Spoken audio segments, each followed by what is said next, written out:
Whenever I'm alone at home and there's a knock at the door, I always hope it'll be my wife, Laura. She's always forgetting her keys. Hello, my name is Steve, and you're Jack Boyd, is that right? To get to my front door, the Bible boys walked about a mile from the local bus stop, jumping over mud puddles and skirting a couple of landfills. Laura doesn't go in for religion either, but according to her, these brave lunatics with their fake smiles deserve at least a minute of attention. She patiently listens to them, asks them questions, regales them with pastries, and never once dropping a hint of condescension. When I watch her do it, I've got to admit it gets me. I'd have hugged those boys, sat with them on the porch, and lit up a cigar. But a month after Laura left, all I could do was quietly ask them not to bother me. Today I'm a little rougher still. Shut the door on his nose this time.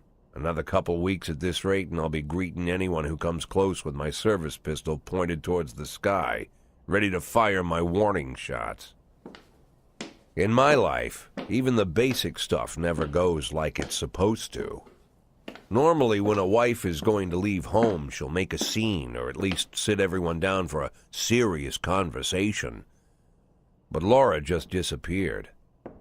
The children in the stories always stand on the side of the mother, but all three of our sons supported me. The in-laws always blame the husband for making their daughter unhappy.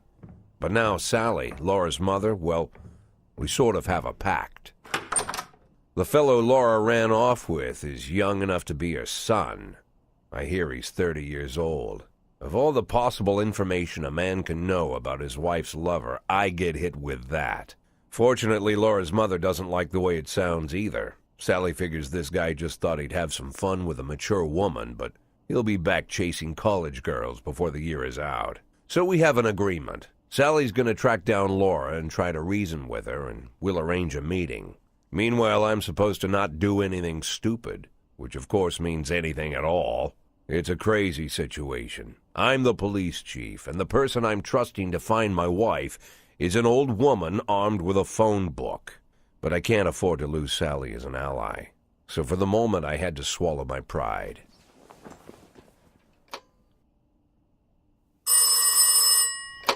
Hello.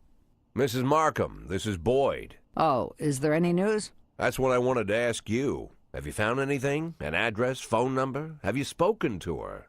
Don't worry, Jack. I've narrowed the range to 2 suspects, or whatever you like to say at your police building.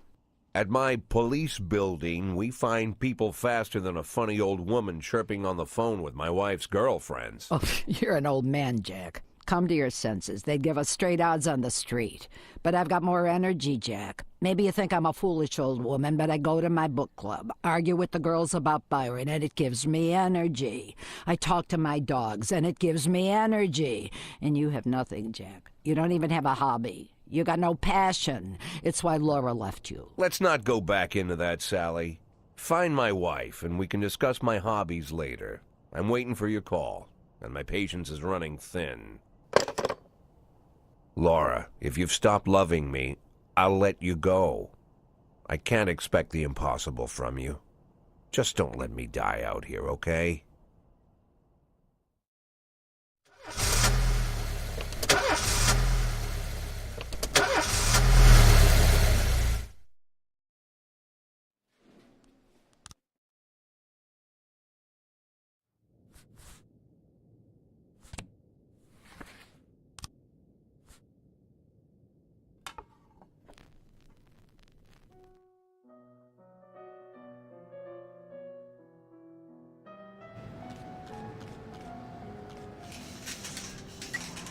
In progress.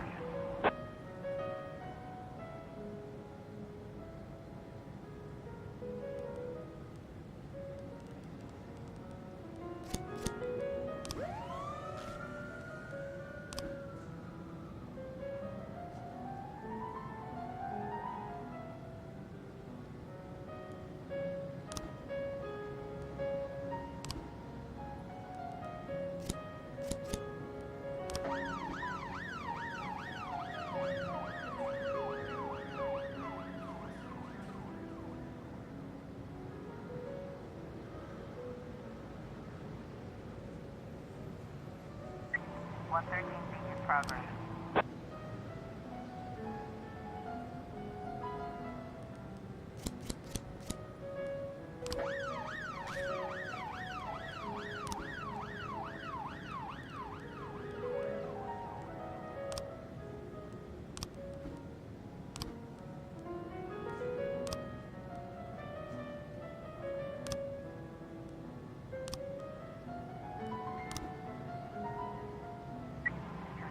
Complete.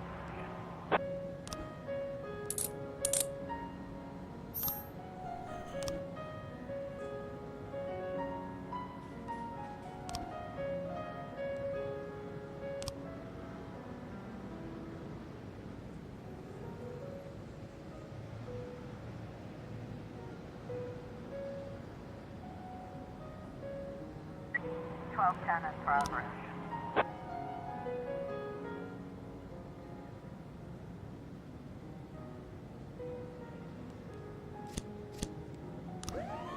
Looks like we have a situation here. 113 feet complete.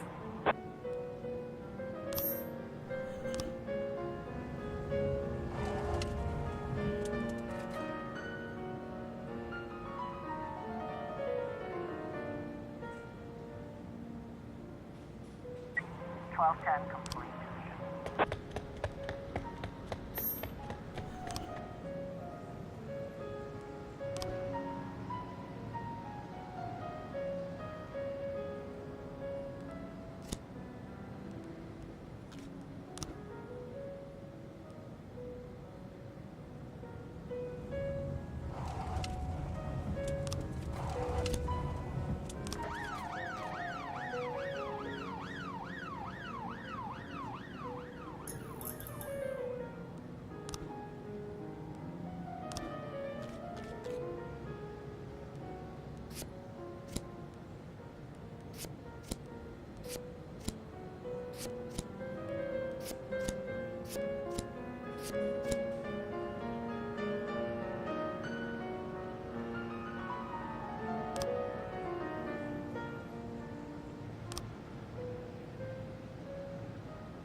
A in progress.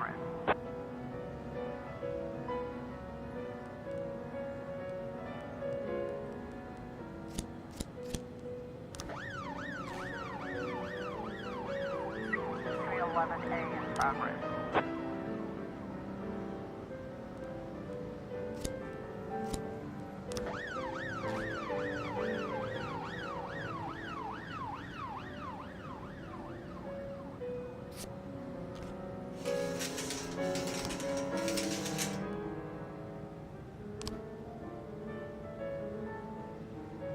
Looks like we have a situation here.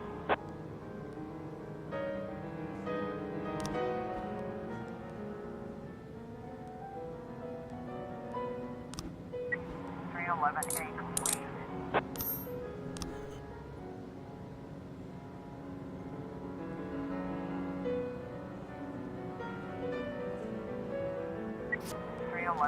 complete.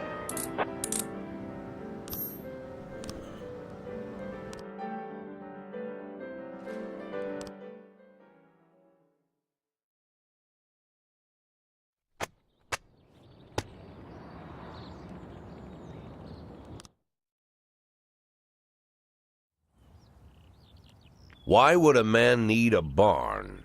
To store all the stuff you can't bring home. About 30 years ago, back when I was young and interested in farming, I carried all kinds of junk home. After a day in the field, I'd come home with buckets, shovels, dirty boots and clothes, and instantly transform the living room. But even back then, there's something I always kept in the barn.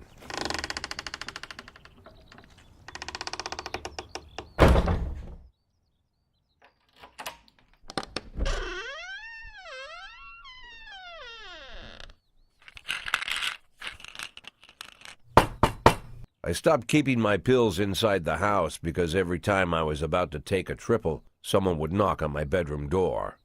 Now they're knocking on my barn door. Well, fine. It's not every day that someone comes to visit your barn. In all the years we worked together, Kendrick never came to visit the house. We drank at bars, went fishing, went to the mountains, even chased off some poachers one time. But he never came for dinner with the family. We never watched football over here. And now he's brought his friends to visit my barn. I always try to look unsurprised, like it's an everyday thing to get visitors at the old barn, especially guests with their own personal bodyguards. But Kendrick is sharp enough to see he's caught me with my pants on backwards. Sorry for the surprise, Jack. We saw you from the car. Figured we'd find you in here. I'm going in for a minute, fellas. These guys will wait outside.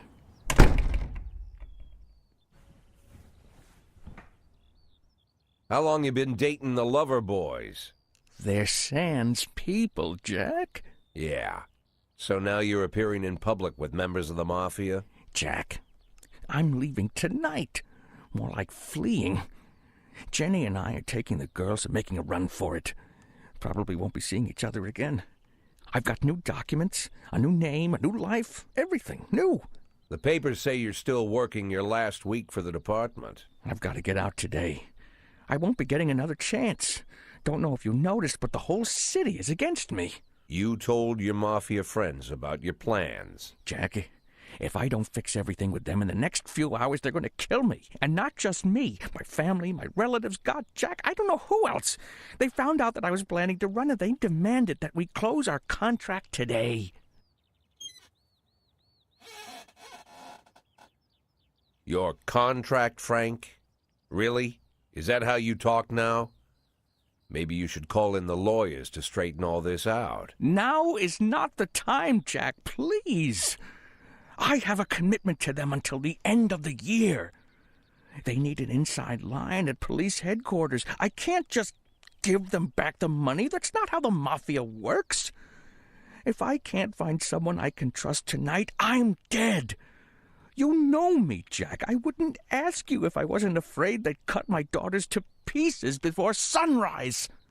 He's the damn fool who puts his daughters in the crosshairs in the first place. Anyone in my place would have dressed him down good. But I didn't want to pile it on. Fate's already got this guy's soul in the grinder.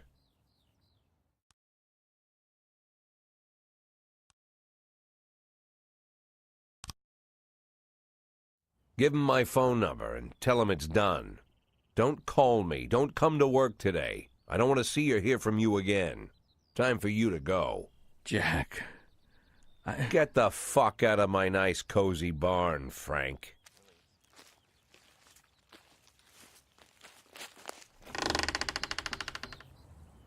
At the time, I was trying not to think about what just happened. It was almost too much to take in. I'm probably the most popular police chief in the history of the city, and I have to admit, I've thought about that more than once, sometimes with a little pride even. In one of the features they wrote about me in the papers, they said it pretty plain. He catches the criminals. Believe me, high praise like that is unheard of in Freeburg, especially for a cop. And here I am, the person who catches criminals, and I've agreed to help the Mafia, or I'll come home to a bag stuffed with my kids' body parts. Right before the last hammer falls. Hey, remember that cop who caught criminals? It turns out he was a Mafia bitch. And all for the sake of a greedy, corrupt cop who should have fled the country years ago. That sound right to you?